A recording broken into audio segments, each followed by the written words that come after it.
এইদিকে হযরত আবু বকর সিদ্দিক রাদিয়াল্লাহু তাআলা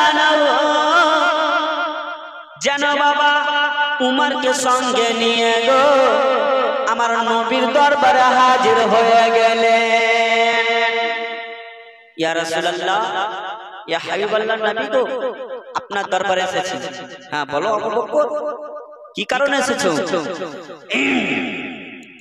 আবু বকরকে বলতে আছে, আবু বকর বলো বলো কি কারণে এসেছো? আমার নবী বলতে আছে, উমর তুমি কি কারণে এসেছো বলো বলো। উমর বলতে আছে, নবী গো আমার বলার সাহস হয় না গো নবী। আবু বকর বলতে আছে, নবী গো আমার বলার সাহস হয় না গো নবী। ও গো নবী আমি কি করে আপনাকে বলবো গো? আমার নবী বলে, আবু বকর তাড়াতাড়ি করে বলো রে বলো, তুমি কি কথা বলবার জন্য এসেছো? তুমি চিন্তা করিও না, চিন্তা করিও না, তোমার মনের কথা আমার সামনে খুলে বলো, তুমি খুলে বলো। হযরত আবু বকর সিদ্দিক বলতে আছে, ইয়া রাসূলুল্লাহ, ইয়া হাবিবাল্লাহ, নবী গো ও নবী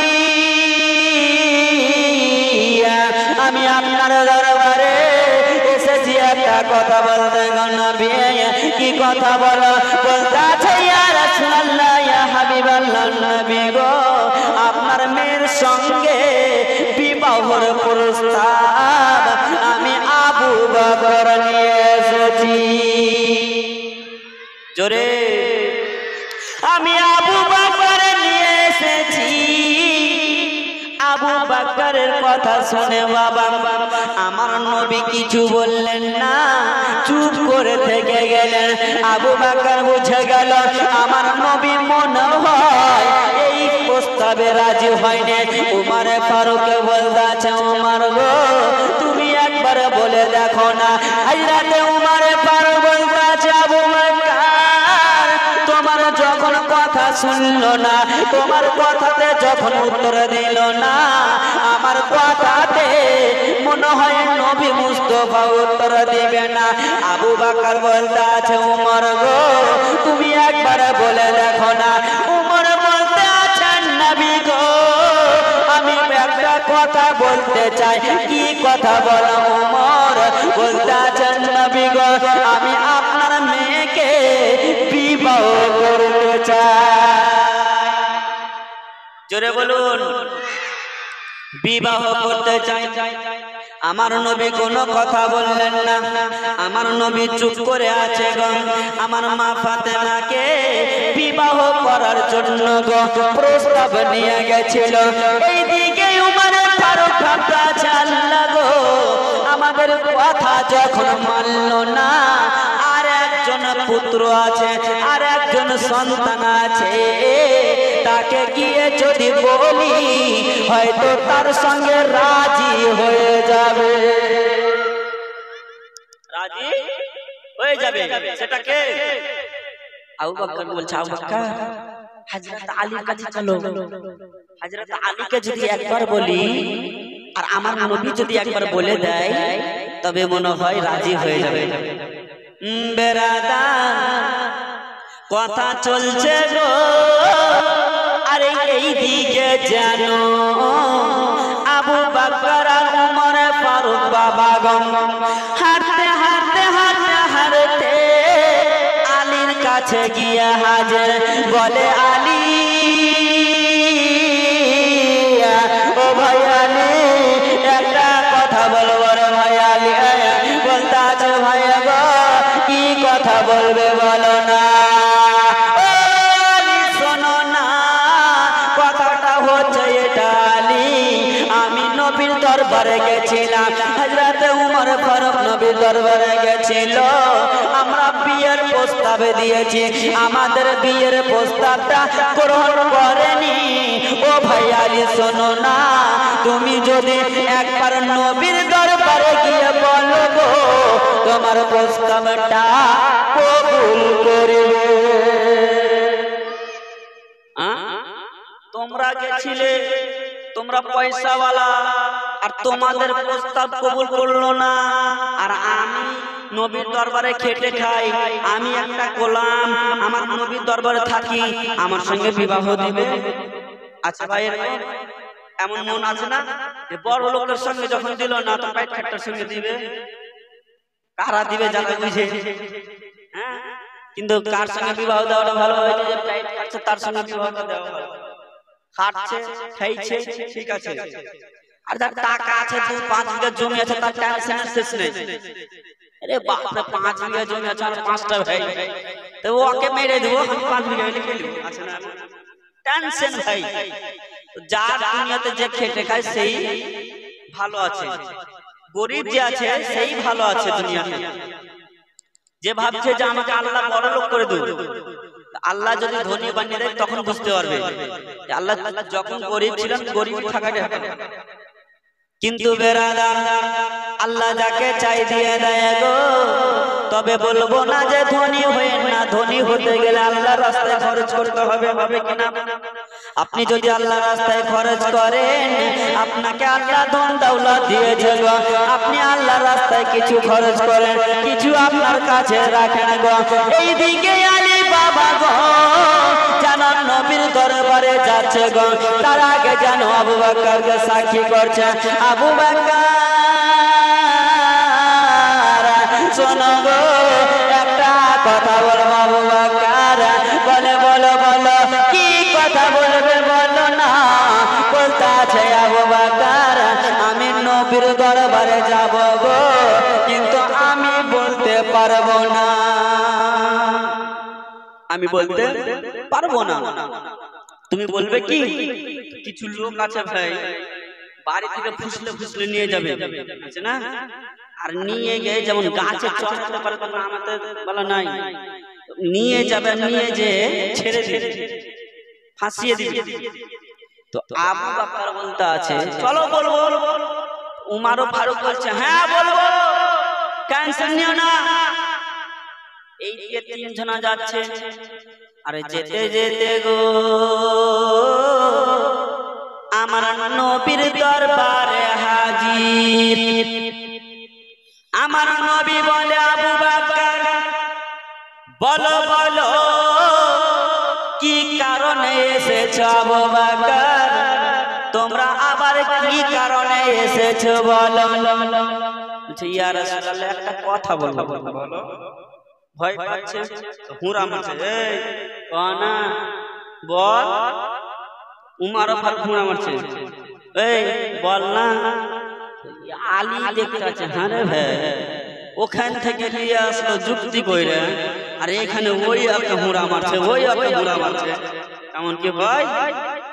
আলী বলতে আছে ওখানে খুব বললে যে বইলে দেবো, বইলে দেবো, আর এখানে কেন বসে আছো? আবু বকর বলছে ভয় লাগছে ভাই, একবার যখন বইলেছে না, আর একবার বলতে যদি যাই নবী মুস্তাফা কি বলবে? আলীকে বলছে বল, আর উমর ফারুক বলছে বল। এই ভাই আলী কিন্তু মহা মুশকিলে পড়ে, আমাকে ওখান থেকে নিয়ে আসলো, আর আসার পরে এখানে বলছে বল। আলী বলতে আছে আবু বকর গো, ও গো ভাই আমারে ফারুক, আমাকে নিয়ে আসিলে এখন নবীর দরবারে আমি কি করে বলবো? আমার নবীর দরবারে গো এসে জানো বলতে আছে গো, ইয়া রাসূলুল্লাহ ইয়া হাবিবাল্লাহ নবী গো, একটা কথা বলবো, একটা কথা বলবো। বলে আলী, ও ভাই আলী বলো বলো রে আলী, কি কথা বলবে বলো। বলতে আছে ইয়া রাসূলুল্লাহ ইয়া হাবিবাল্লাহ নবী গো, আমি বলার সাহস পাচ্ছি না। তবে আলী সাহস কেন পাবে না? আমি যখন হুকুম করেছি, আমি যখন অর্ডার করেছি, তুমি তাড়াতাড়ি করে বলো। তুমি দেরি করিও না, দেরি করিও না, তাড়াতাড়ি করে তোমার মনের কথাটা তুমি একবার খুলে বলে দাও, খুলে বলে দাও। আলী ভাবছে বলবো দাঁড়া, ইয়ারা যখন বললো না তো আমি বলবো বেরাদার ডাইনে দেখছে গো বামে দেখছে গো পিছনে দেখছে কি দেখছে বলে গুলকি দেখছে গুলকি বুঝে গল্লি গল্লি দেখি বলে গুলকি বলে নাকি হ্যাঁ তো গুলকি দেখছে যদি বইলে দিয়ে নবী মুস্ত হুজুর রয়ে গেছে তবে তো পালাতে হবে ভাই তো এইদিকে আলী পিছনে দেখছে একবার সামনে দেখছে কোন দিকে গুলকি আছে দেখছে একটা জায়গা আছে বলবার বলার সঙ্গে সঙ্গে পালা এই জামানি বলছে ইয়া রাসূলুল্লাহ একটা কথা বলো কি আলী বলো বলছে ইয়া রাসূলুল্লাহ একটা কথা বলবো আলী বলো কি বলবে বলতে আছে ইয়া রাসূলুল্লাহ আমি আপনার মেয়েকে বিয়ে করতে চাই জামানি এই কথা বলেছে ভাই আর আলী আলী দাঁড়াও আলী দাঁড়াও আলী বলছে পয়সা কেন মনে হয় পয়সা কেন আলী ঘুরে দেখছে নবীর দিকে নবী বলছে আলী রে আমি আবু বকরের মুখে শুনবো না আমি উমরের মুখে শুনবো না এই কারণে কিছু বলিনি আমি তোমার মুখে শুনবার জন্য এতক্ষণ ধরে অপেক্ষা করতেছিলাম আমি তোমার মুখে যখন শুনেছি আমি এই প্রস্তাবটা কবুল করে নিলাম জোরে বলুন আমি কবুল করে নিলাম আলহামদুলিল্লাহ আলী তোমার কাছে কিছু আছে বলতে আছে নবী গো আমি তো আপনার দরবারে খেটে খাই আমি তো আপনার দরবারে খেটে খাই গো নবী আমি পাবো তো পাবো কোথায় পাবো বলতে আছে নবী গো আমার কাছে কিছু নাই গো নবী তবে আমার কাছে ঢাল রয়েছে ওই ঢালটা বিক্রি করে আমি আপনার মেয়েকে বিয়ে করে নিব আমার নবী বলছে আলী তোমাকে অত ভোজ করতে হবে না আলী যেটা সবচাইতে গুরুত্বপূর্ণ হচ্ছে আলী সেটাই তুমি আদায় করো আলী বলতাছে ইয়া রাসূলুল্লাহ ইয়া হাবিবাল্লাহ নবী গো কি গুরুত্বপূর্ণ বলুন না বলতাছে ইয়া রাসূলুল্লাহ গুরুত্বপূর্ণ জিনিসটা বলুন না আমার নবী বলতাছে আলী যেটা হচ্ছে গুরুত্বপূর্ণ সেটা হচ্ছে মোহর জোরে বলুন কি ভাই মোহর আমাদের দিকে মোহর হয় হয় কেমন হয় জানেন যেটা আসল জিনিস সেটা দেয় না বলছে বহুকে 5 ভরি সোনা দিয়ে দিনু কি দিনু যেদিন যাবো বহুর হাতে গলাতে মালা নিয়ে চলে যাব বলছে এই মরল সাহেব মোহর করতে করলেন 3,10,000 3,10,000 कुछ आरे टेंशन नहीं है ना बाकी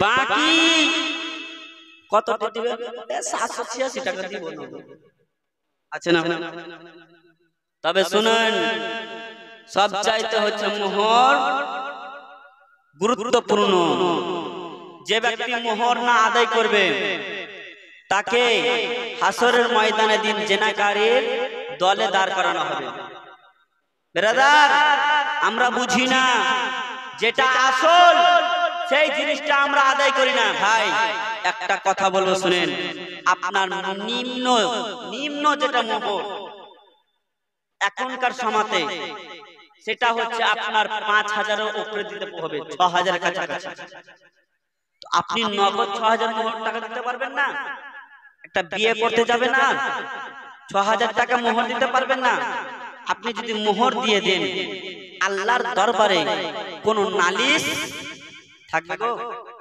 থাকবে না ভাই একটু চিন্তা করুন হযরত আলীকে বলেছিল আলী তোমাকে ভোজ করতে হবে না তুমি তোমার স্ত্রীর মোহরটা আদায় করো তোমার মোহরটা আদায় করো। মোহর কত ছিল তখনকার সমাতে কিতাবের মধ্যে লেখে, যে কিতাবের নাম হচ্ছে আপনার তিনটা কিতাবের নাম বলছি, একটা হচ্ছে খুতবাতে মুহররম, আরেকটা হচ্ছে আনোয়ারুল বায়ান, আরেকটা হচ্ছে নাঈমি খুতবা। এই তিনটা কিতাবের মধ্যে পড়লাম, তো কিতাবের মধ্যে লিখছে মা ফাতেমার মোহর ছিল আপনার 160 টাকা। জোরে বলুন সুবহানাল্লাহ। কত ছিল গো? 160। তবে ভাই এই মোহর যতক্ষণ না আদায় করবেন ততক্ষণ আপনার স্ত্রী আপনার কাছে হালাল হবে না। কারণ নবী পাকের জীবনী যদি শুনেন এবং হযরত আদমের ঘটনা কিছু শুনতে পাবেন, তাহলে বুঝতে পারবেন। তাই বলবো ভাই, যারা মোহর আদায় করেননি, দরকার হলে স্ত্রীর কাছে হাত ধরে, স্ত্রী আমাকে ক্ষমা করে দাও। স্ত্রী যদি ক্ষমা করে দেয় তাহলে আপনার বেড়া পার হবে। স্ত্রী যদি ক্ষমা না করে তাহলে মোহর থেকে আপনি বঞ্চিত হতে পারবেন না, ওই মোহরে থেকে যাবেন, বঞ্চিত থেকে যাবেন। ভাই আপনাদেরকে বলবো, যারা আছেন নিজ নিজ স্ত্রীকে এরপরে যারা বিয়ে করবেন, আমি আপনাদের কাছে বলতে চাই, খাস করে নগদ মোহরটা দেওয়ার চেষ্টা করুন। বলেন ইনশাআল্লাহ দেব। বলেন হাত উঠে বলেন ইনশাআল্লাহ দেব। এখন হবে বলছে দিয়ে দিয়েছি, হ্যাঁ। আর কালকে গল্প করে মুলি সাহেব বলে গেছে, বলে কি হলো, আমরাকে তো চালাতে হবে ভাই। এটা মোহরের কথা। বেরাদার দোস্ত বন্ধুগণ বাবাজি আমার ভাইয়েরা শুনুন, এবার আমার নবী বলতে আছে আলী যাও যাও মোহর আদায় করো। আলী বলতে আছে ইয়া রাসূলুল্লাহ আমি বাজারে যাব আর ঢালখানাকে বিক্রি করে ইয়া রাসূলুল্লাহ আমি মোহরের টাকা কিছু নিয়ে আপনাকে দিয়ে দেব। হযরতে আলী বাবা ঢালখানাকে নিয়ে গো যেন চলে গেলেন বাজারে। বাজারে গিয়ে বিক্রি করলেন বাবা, বিক্রি করে গো যেন আমার নবীর দরবারে নিয়ে আসলো। ও গো মা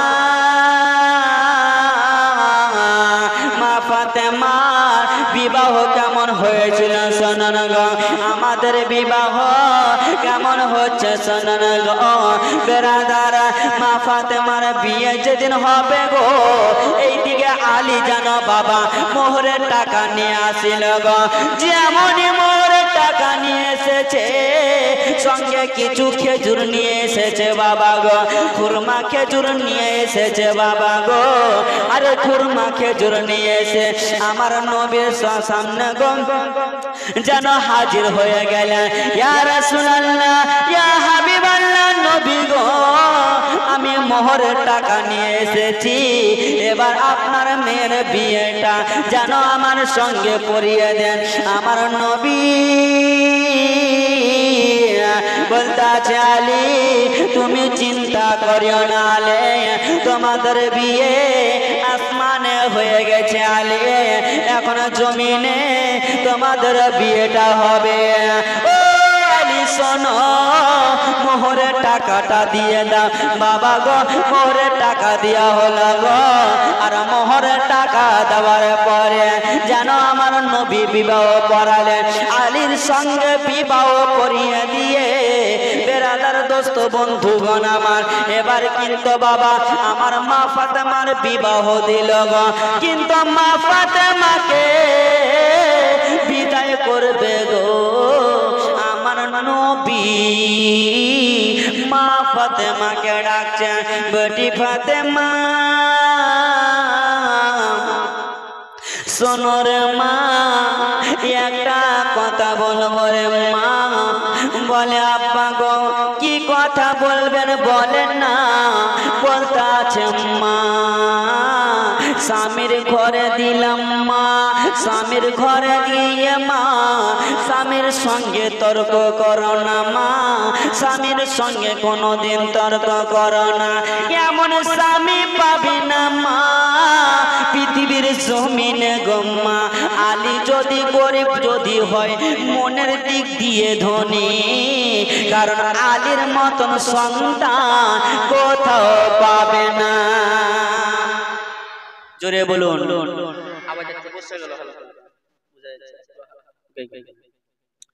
তো বলছে আলীর মতন কোথাও পাবে না। বন্ধুগণ বাবাজি আমার ভাইয়েরা, মা ফাতেমা বলতে আছে আব্বা জান কেন কি হয়েছে বলুন না। বলতে আছে মারে আলী এমনই একজন আলী রে যে পৃথিবীর জমিনে খোদার ঘরে সবাই চান্স পায় না মা, আর হযরত আলী যেন আল্লাহর পবিত্র ঘরে জন্মগ্রহণ করেছে। বলে মা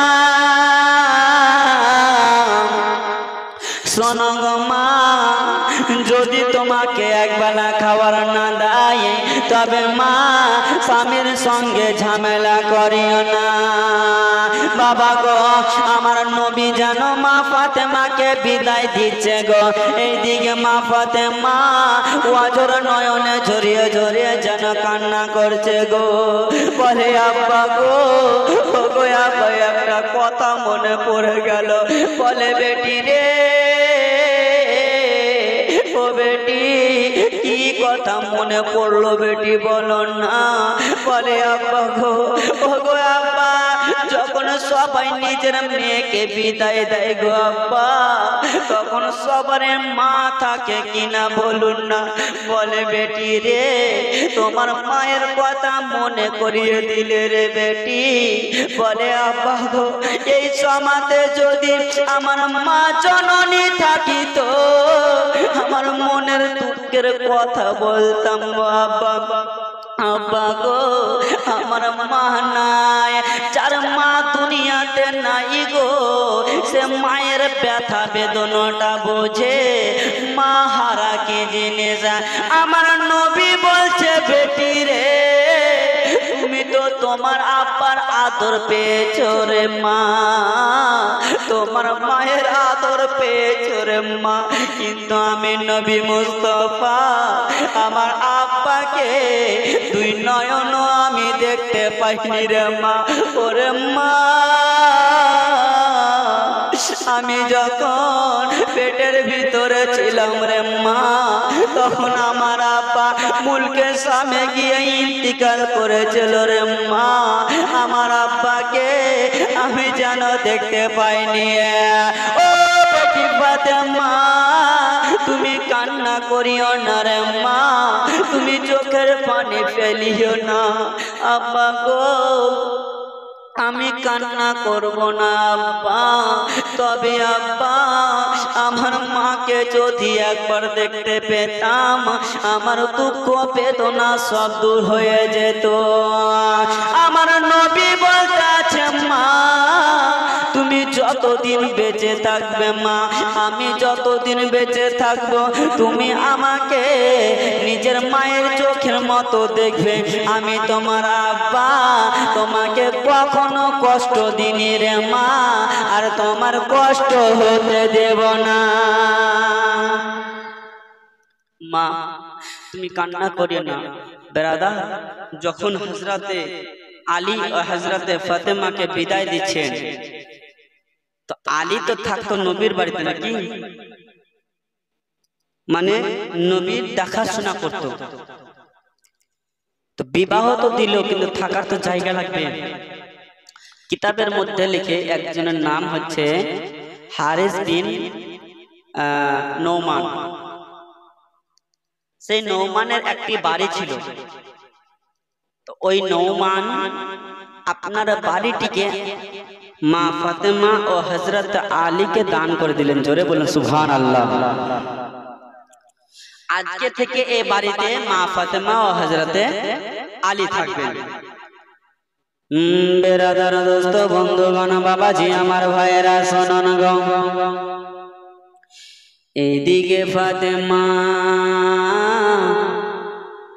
বাবা বিবাহ হয়ে গেল গো, আমার নবী বিদায় দিচ্ছে গো, আর হাতখানা যেন মাথায় বোলাচ্ছে আর যেন বলতে আছে বেটি ফাতেমা সুবহানাল্লাহ সুবহানাল্লাহ, নারে তাকবীর নারে রিসালাত। প্রথম জীবনী রাত্রে একজন ব্যক্তি ছোট বাচ্চা 100টি টাকা দিয়েছে। আল্লাহ পাক যেন তার দানকে কবুল করেন, আল্লাহ আমিন।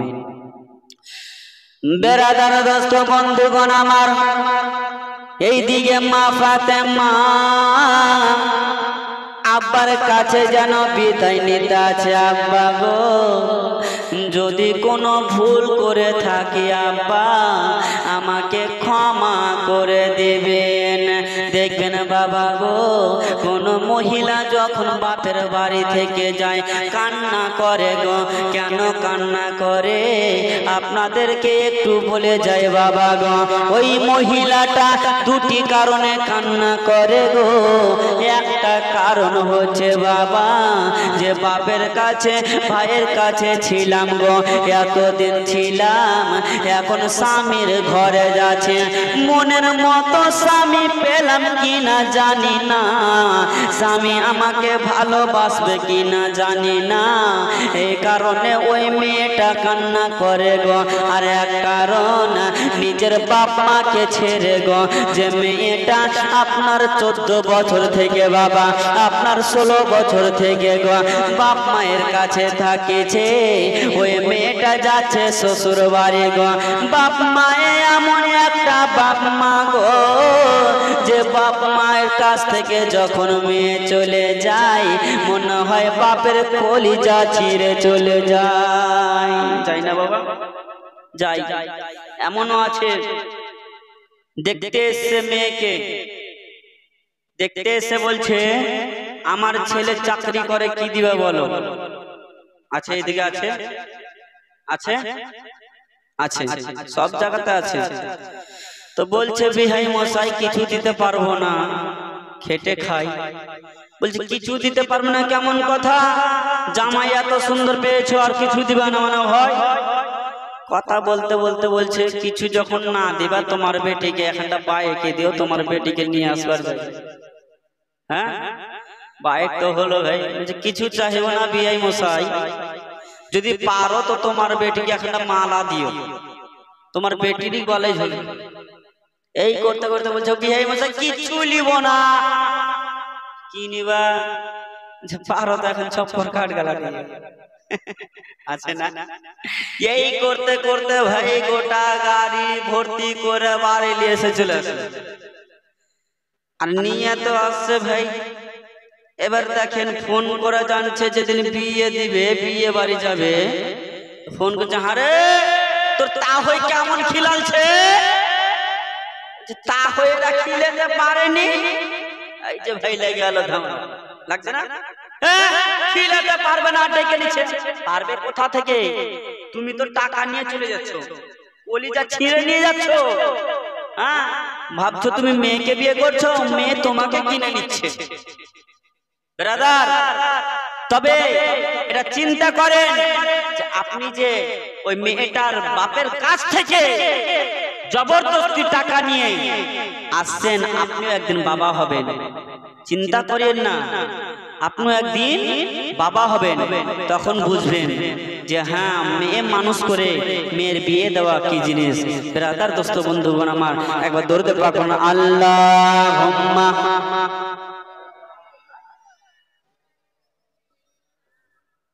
মাওলানা মুহাম্মাদ ওয়া আলা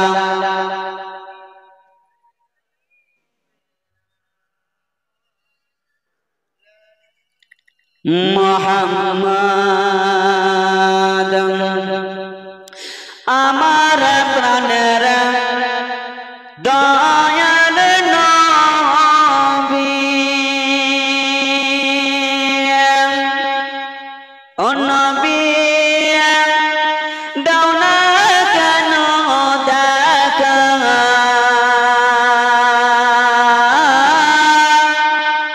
তোমায় ছেড়ে আর কত